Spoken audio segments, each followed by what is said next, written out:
Silence et président de la FAP, M. Eclair. Merci, Madame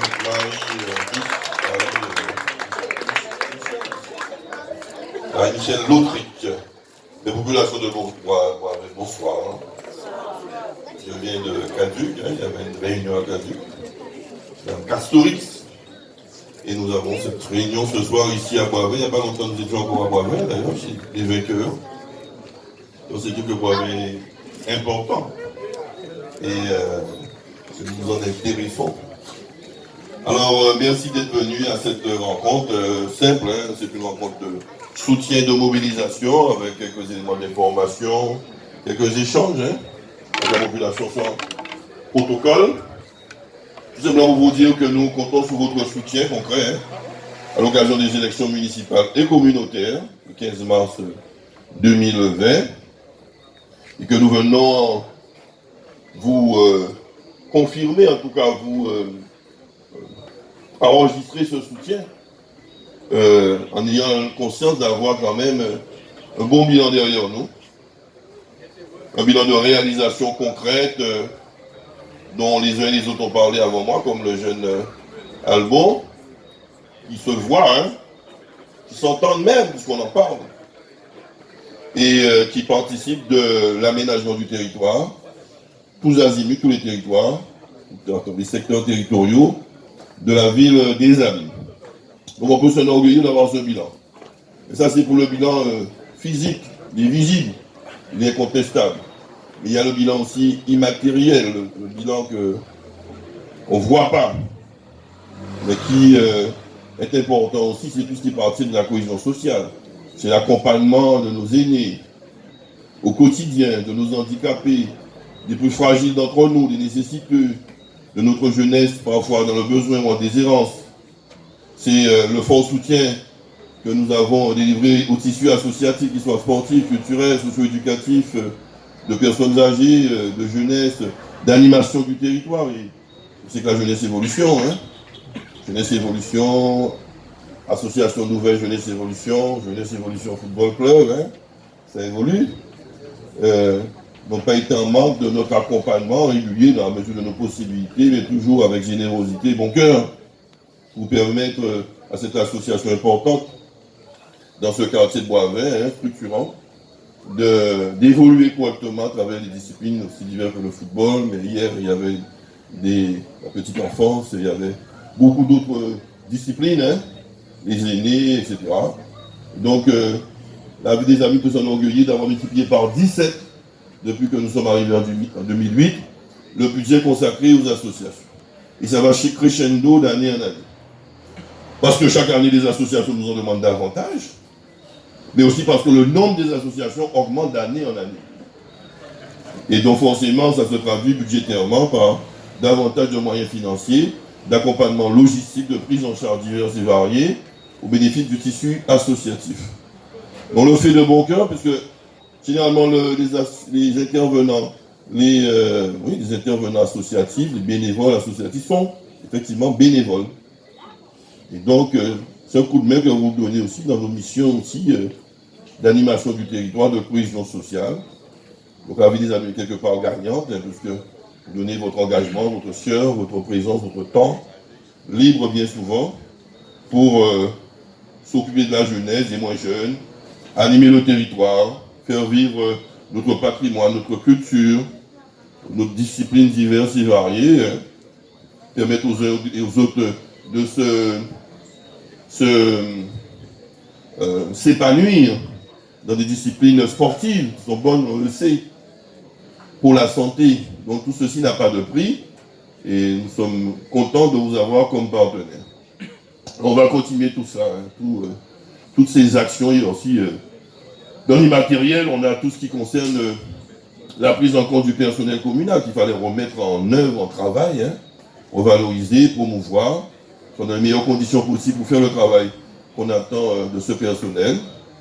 Et ça, avec la paix sociale en plus, que nous n'avons pas moins de 7 syndicats aux abîmes, plus ou moins éveillés, mais bien réels. Et nous sommes malgré tout arrivés à maintenir, instaurer la paix sociale. On n'a pas eu de grève depuis 12 ans qu'on est là. On a eu un ou deux préavis de grève. Ça s'est réglé une fois qu'on s'est mis assis autour d'une table. Les choses se sont réglées très rapidement. Hier encore, il y avait une grève au CIVAD depuis 2 ou 3 jours. Nous avons été informés très tardivement de la nature de la grève. On pensait que c'était une grève solidaire de tout ce qui se passe en Guadeloupe, mais en réalité, ils ont greffé d'autres revendications opportunistes, mais c'est bien. Concernant les vêtements, etc., la présence de chiens errants. Sur le site, mais ça ne volait pas très haut. Mais très rapidement, nous avons dépêché M. Rinston étant congé de maladie, le vice-président du CIVAD, et avec Cap Excellence, le cadre, pour animer les négociations. Et ça a duré une après-midi. Hein. On a discuté que 2 ou 3 heures, et tout était réglé, et tout est rentré dans l'ordre. Donc ça veut dire qu'on sait s'y faire en matière de dialogue social, de négociation même sociale. Donc ceci n'a pas de prix, la paix sociale. Il y a 2 moteurs dans une action publique, c'est l'argent, le nerf de la guerre. Donc on a su assainir les finances communales, mobiliser les financements pérennes pour pouvoir asseoir nos politiques publiques après des études. C'était pendant la première mandature. Deuxième mandature, on a réalisé, on continue à étudier pour les nouveaux projets, mobiliser les financements communaux. Mais pour cela, il faut du personnel d'encadrement. C'est pas moi qui fais tout ça. Il faut aussi du personnel d'exécution. Ok? Il faut qu'il soit dans les bonnes conditions. On a pu créer essentiellement, il y a toujours des choses à revoir par-ci, par-là, des revendications qui persistent. Ça, c'est normal. On ne va jamais pouvoir tout faire pour tout le monde en même temps et avoir satisfaction des 1500 employés que nous avons sous notre houlette. 1200 au niveau de la ville, 300 à peu près à la caisse des écoles, une centaine au CCAS, hein, et Cap Excellence, de plus de 200, 250, 300, au niveau de Haut d'Excellence, quelques 200, un peu plus d'ailleurs.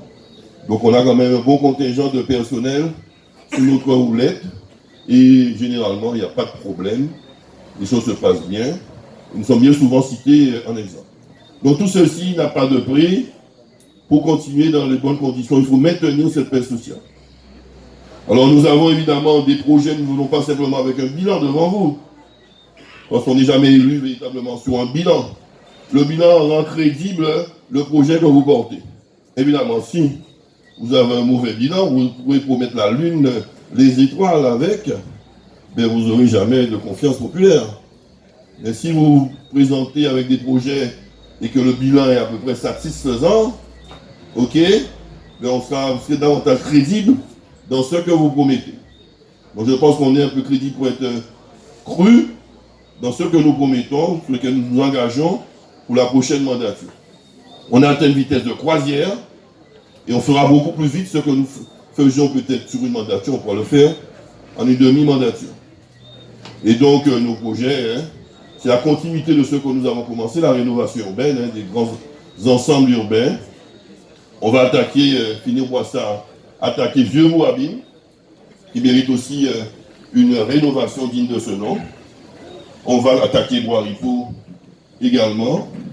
On va surtout mettre en avant le développement rural durable continu, on a déjà commencé. C'est-à-dire le désenclavement numérique.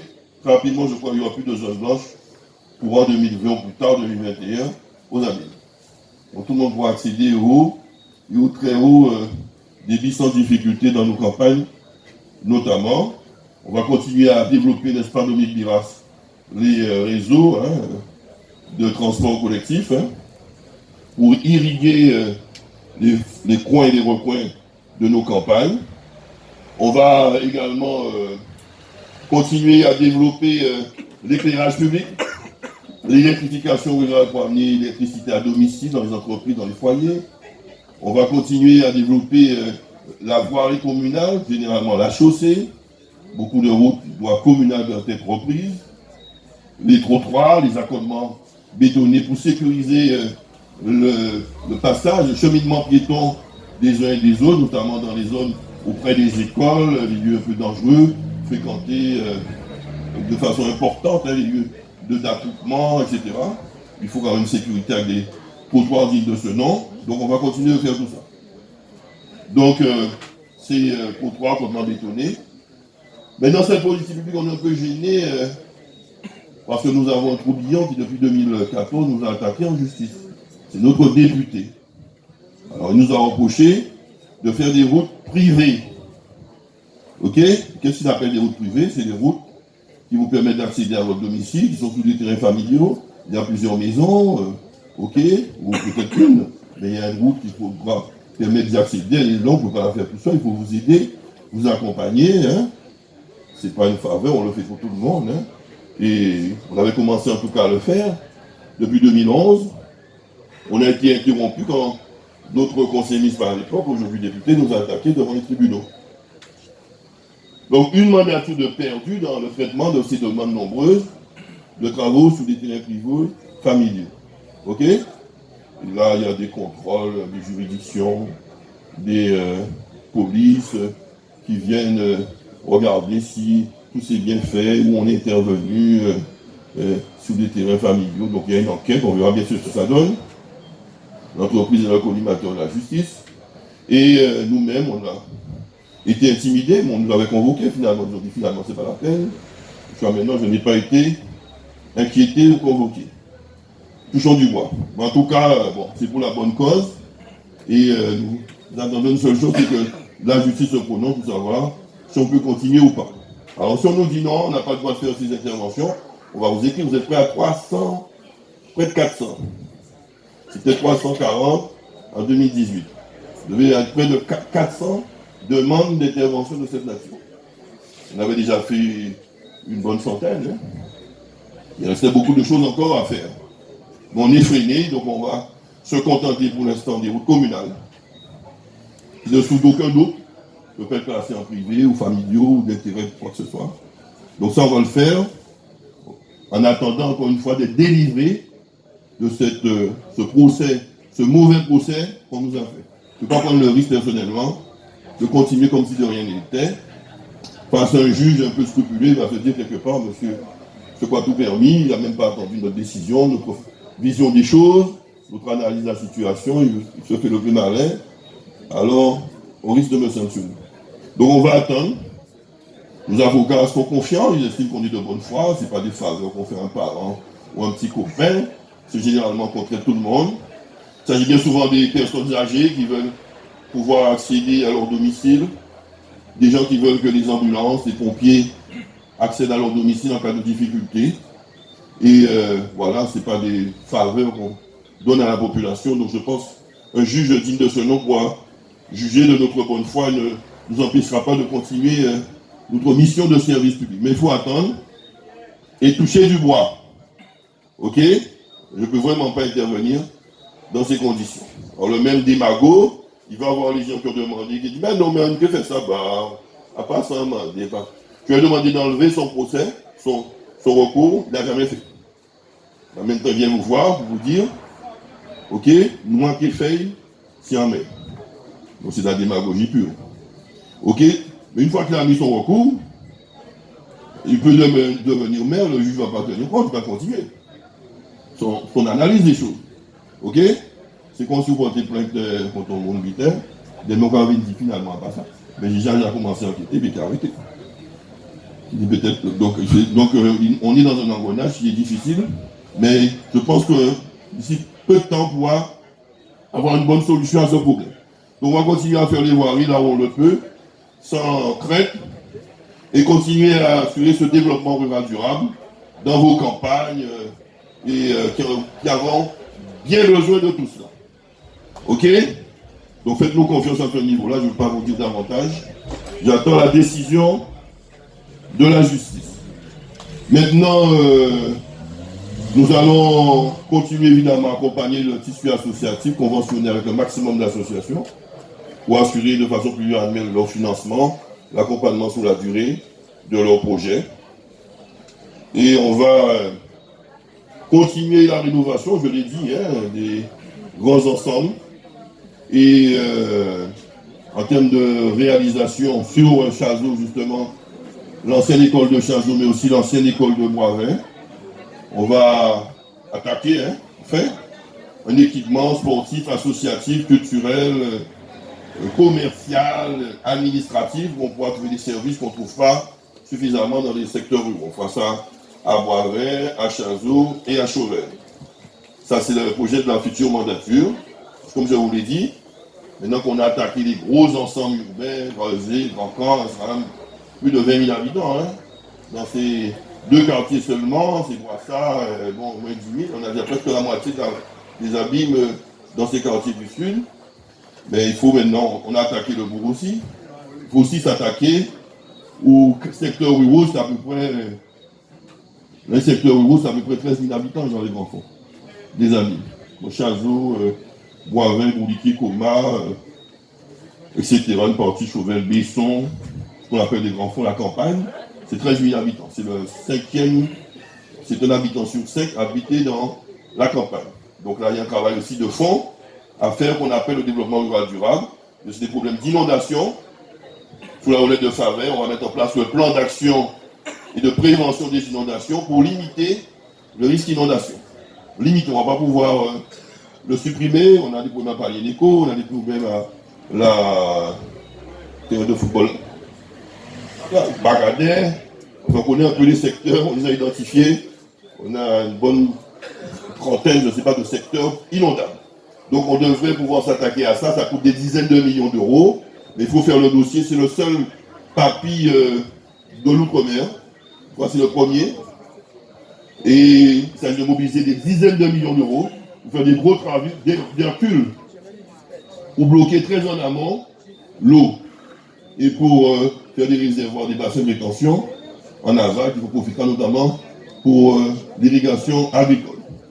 Donc ça, sous la houlette de Faber, on met tout ça en œuvre avec la commune de Sainte-Anne, du Moule, de Pointe-à-Pitre, du Gosier et de Sainte-Anne. C'est bien ça, Faber, il y a 6 communes. Moule. Et les abîmes, ça fait 6. Donc, vous voyez, on travaille sérieusement, c'est pas du pifomètre, on étudie, on a des schémas, des plans directeurs, on n'avance pas à l'aveugle. Donc, pour nous permettre de faire tout cela, hein, il faut évidemment, on continue, je ne vais pas parler de projet qui est important aussi. La principale préoccupation des Guadeloupéens, c'est l'eau. Après, il va y avoir la sécurité, l'emploi, etc. Donc, au niveau de l'emploi, évidemment, on va continuer la ville à faire ce qu'elle peut en termes de recrutement, sans pouvoir embaucher tout le monde. On a embauché des centaines de personnes, y compris à Boisvert, dans nos structures, dans nos satellites. Il y a beaucoup de gens qui sont saisonniers, ce sont des CDD. Évidemment, tous ceux qui sont en CDD aspirent à être en CDI, c'est naturel. On ne peut pas mettre tout le monde en même temps, donc c'est progressivement qu'on intègre des CDD en CDI. Et chacun savant qu'on ne peut pas bloquer tous les postes en CDI, parce que si je bloque tous les postes de travail en CDI, il y a beaucoup de gens qui ne seront plus profiter même de 3 à 6 mois de travail dans une année. Sur 12 mois sur un poste, en embauchant quelqu'un de 3 CDD de 3 à 6 mois, je peux au moins permettre à 3 personnes d'avoir un petit pécule pendant l'année. Ok? Si je bloque sous ce poste quelqu'un CDI pendant les 12 mois, c'est 2 personnes qui seront sous la touche, c'est-à-dire ils auront 0 heure. C'est mathématique, il n'y a pas de miracle. Hein? Donc quand vous me demandez un CDI, n'est-ce pas toute la misère du monde, la nécessité que vous ayez un CDI, il faut penser que je vous mets un CDI, c'est 2 CDD qui auront 0 heure. Alors vous serez à 35 heures, 12 mois sur 12, mais il y a 2 qui seront à 0 heure, 12 mois sur 12. Donc c'est pas facile de bloquer tous les postes en CDI. Donc on le fait progressivement, on ne peut pas mettre tout le monde en CDI, sachant que si on le fait, on sacrifie bon nombre d'autres. Donc, il faut me faire confiance à ce niveau-là, pour trouver le juste milieu entre promouvoir ce nombre de personnes, tout en permettant au plus grand nombre aussi d'avoir quelques moyens pour pouvoir eux aussi nourrir leur famille. Voilà. Donc, mais l'emploi, ce n'est pas la commune, ce n'est pas les postes que j'occupe dans les administrations que j'administre qui vont pouvoir embaucher tous les milliers de chômeurs déjà. C'est surtout le développement économique. Et pour cela, nous développons nos zones d'activité économique. La grande zone de la Providence qui est arrivée à sa fin. Il y a encore quelques entreprises et administrations qui doivent s'installer, qui vont recruter des habilliers. on a un fichier qui est géré par le pôle fier et on recrute prioritairement les gens dans ce fichier puisque c'est nous qui avons permis à ces entreprises de s'installer dans nos zones d'activité économique. Il y a la zone d'activité économique de Grand Camp Ouest que nous avons déjà rénové. Quand on rénove, ça permet de recruter, de consolider l'emploi existant. Il y a la zone d'activité du monde vert qu'on a fait un petit lifting, on a refait la route, mais c'est que le début. On doit faire des trottoirs, les accotements bétonnés, l'assainissement pluvial, on doit faire l'éclairage public, des parkings, pour qu'à Mont-Verguin, de nuit comme de jour, on ait des activités commerciales qui attirent du monde, qui créent d'activités de l'emploi. Ceci, on va faire à Cap Excellence. Toujours à Cap Excellence, on a commencé la rénovation de la zone d'activité économique de Petit Pérou, de Dugazon Bourgogne. On va même agrandir ces zones, il y a du foncier. Les entreprises sont en train de postuler. Tout ceci va créer davantage d'emplois au niveau de la vie des habits, mais encore une fois, nous allons mobiliser le personnel du pôle fier pour pouvoir proposer des candidatures de ceux et celles qui viennent me demander à travailler, là, que je ne peux pas embaucher tout le monde évidemment, au niveau de l'administration. Donc on a aussi une stratégie pour l'emploi, sans avoir la compétence intrinsèque dans l'emploi, mais là où on peut agir, on le fait. Donc ça, vous comptez là-dessus sur nous. Concernant la sécurité, qui est une des trois premières préoccupations des Guadeloupéens, mais nous continuons à développer, n'est-ce pas Bernard, recruter des agents de police. Alors, nous avons besoin d'être à peu près 60. En fait, c'est 55, c'est 1 pour 1000. 55 000 habitants. Donc il nous reste encore quelques recrutements à faire. Je ne me précipite pas parce que je veux les habiller et de préférence qui ont jeunes, c'est-à-dire qu'ils peuvent encore courir. Hein. Ok? Pas comme Bernard. Hein? Bernard avec la marche, il c'est pas mal. Il marche même vite là. Donc, il fait encore l'affaire. Mais des jeunes qui sont sportifs, qui ont leur diplôme de police municipale et qui sont habillés. Vous avez ce profil-là, amenez-les-moi, je les recrute demain matin. Et pour renforcer la police municipale. Et pour qu'on puisse être porté à 55 courant 2020. On développe aussi la vidéoprotection régulièrement pour filmer, surveiller les zones sensibles. Et on essaie d'équiper la police de moyens logistiques pour bien accomplir leur mission. Ils sont armés, ils sont motorisés de plus en plus, ils sont à vélo.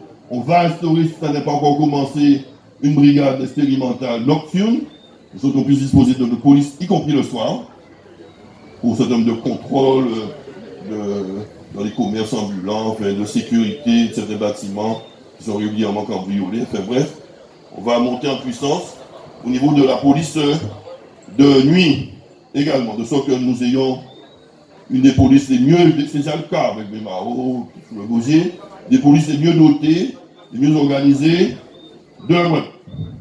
Donc voilà, hein, je pense avoir un peu brossé un peu tous les compartiments de l'action publique et de nos intentions. Mon propos final consistera à vous demander évidemment votre soutien et pour ce faire votre mobilisation tous azimuts, que chacun d'entre vous preniez des initiatives, ok, chacun en fonction de ses capacités, avec de la motivation, je l'espère. Prenez des initiatives, je vous fais confiance. N'attendez pas qu'on vous donne quelconque instruction. Beaucoup d'entre vous sont des vieux briscards. Ils savent comment faire, ils ont leur petit réseau, eh bien, préparez-vous, mobilisez-les pour le 15 mars 2020. Je compte beaucoup sur vous là-dessus. Et ne sous-estimons pas l'adversaire. L'adversaire est coriace, il est enragé, il en veut, il est ambitieux. C'est pas un défaut d'être ambitieux, mais on sait généralement que les intérêts qui servent ne sont pas forcément ceux du peuple guadeloupéen et de la population des abîmes. Je connais le réseau de relations de soutien qu'il a, notamment financier, ça ne nous ressemble pas. Ce n'est pas là nos intérêts.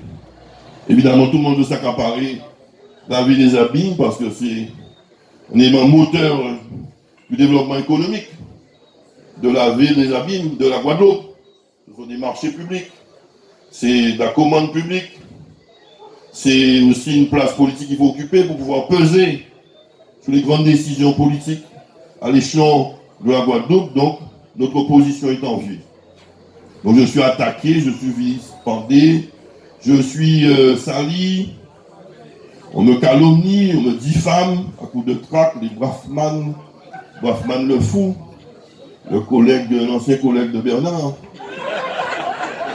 qui voulait être chef de la police, j'ai pas mis chef, depuis il me voue une haine tenace et féroce. Ok, il n'est pas embrassé n'importe quelle cause, dès lors qu'il pense pouvoir me faire du mal. Alors Brafman le fou, mais il est pas vraiment fou, puisque j'ai reçu 9 certificats médicaux d'un psychiatre pendant qu'il était en congé de longue maladie. C'est pour ça que je ne porte pas plainte contre M. Brafman, puisqu'on ne porte pas plainte contre un fou. Je parle sérieusement. Pour moi, il est fou, il est dépressif, et ça se soigne, fort heureusement. Donc il a besoin de bons médecins, non pas d'un juge. Ok. Par contre, monsieur Servat, à mon avis, il n'est pas fou. À porter ce nombre d'attaques contre moi, moi je vais l'attaquer en justice. Je l'avais déjà fait une première fois. Là, je le fais de nouveau. Et tout à fait officiellement, bien, une décision du conseil municipal, puisqu'il a laissé entendre sur les médias que nous avions acheté, que M. Fifi avait vendu un terrain agricole. J'avais vendu, en tant que maire, un terrain agricole à 5 € à M. Fifi. Que M. Fifi, quand il doit déclasser le terrain pour le mettre en constructif, que M. Fifi en a profité pour revendre le terrain à 80 €. Il a fait 3 millions d'euros de bénéfices. Tout ceci, c'est un tissu de mensonges. D'autres que moi ont déjà démenti, mais moi je vais l'attaquer en justice. Parce qu'il a menti au moins 7 fois. Dans une même fois, oui, 7 fois. Un, il dit que M. Fifi a acheté un terrain à 5 €. M. Fifi a effectivement acheté un terrain, mais à 14 €. Mais ça, c'est un petit mensonge. Deux, il dit que le terrain était classé agricole. C'est faux, le terrain était classé zone constructive. Deuxième mensonge. Troisième mensonge, il dit que c'est moi qui ai vendu le terrain à monsieur Fifi. C'est faux. Monsieur Fifi a acheté le terrain sous la mandature de monsieur Marcel. 4. Il dit qu'après avoir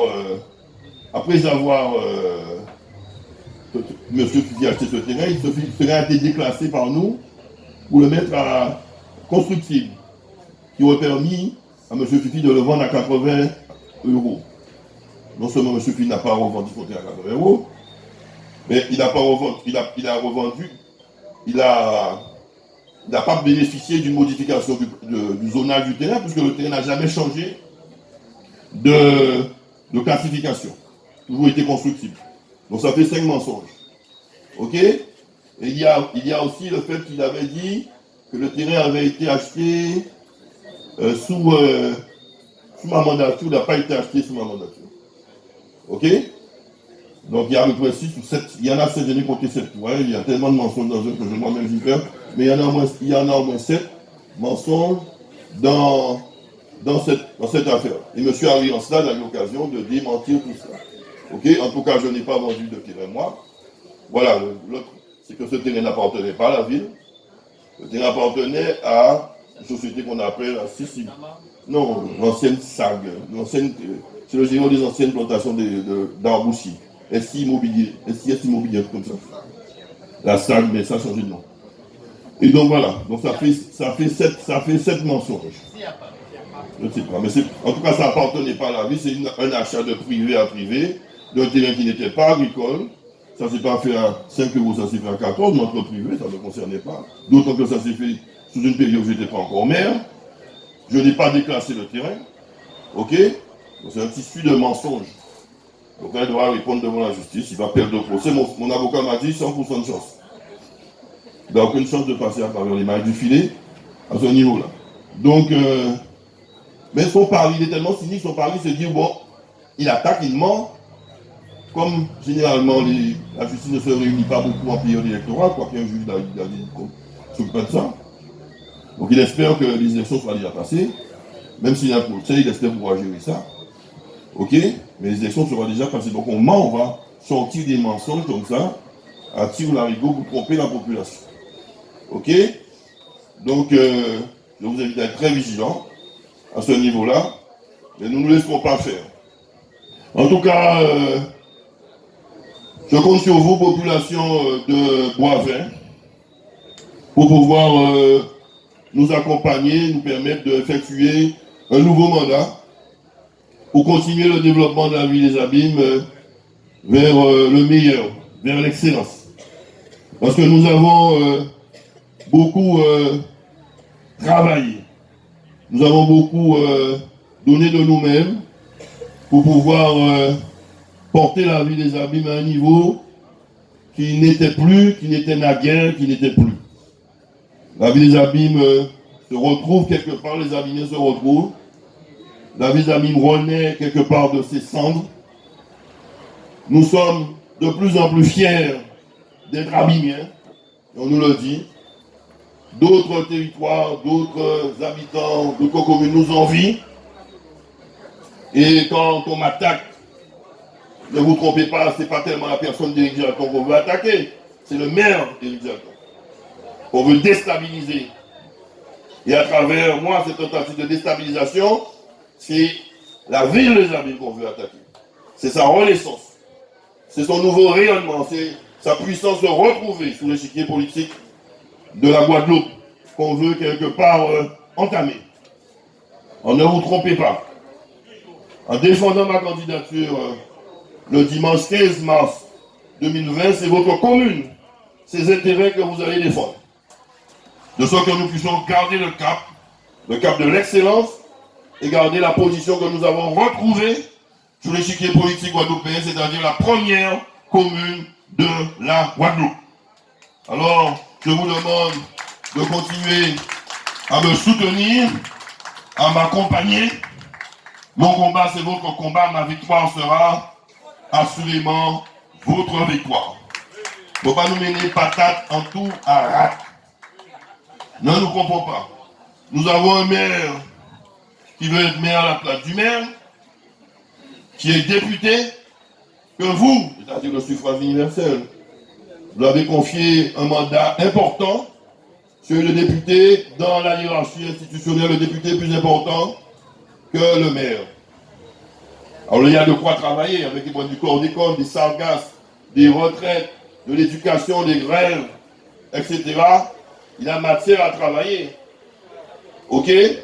Alors qu'il me reste, qu'il me laisse faire mon travail, qu'il fasse le sien. C'est ce qu'on lui demande.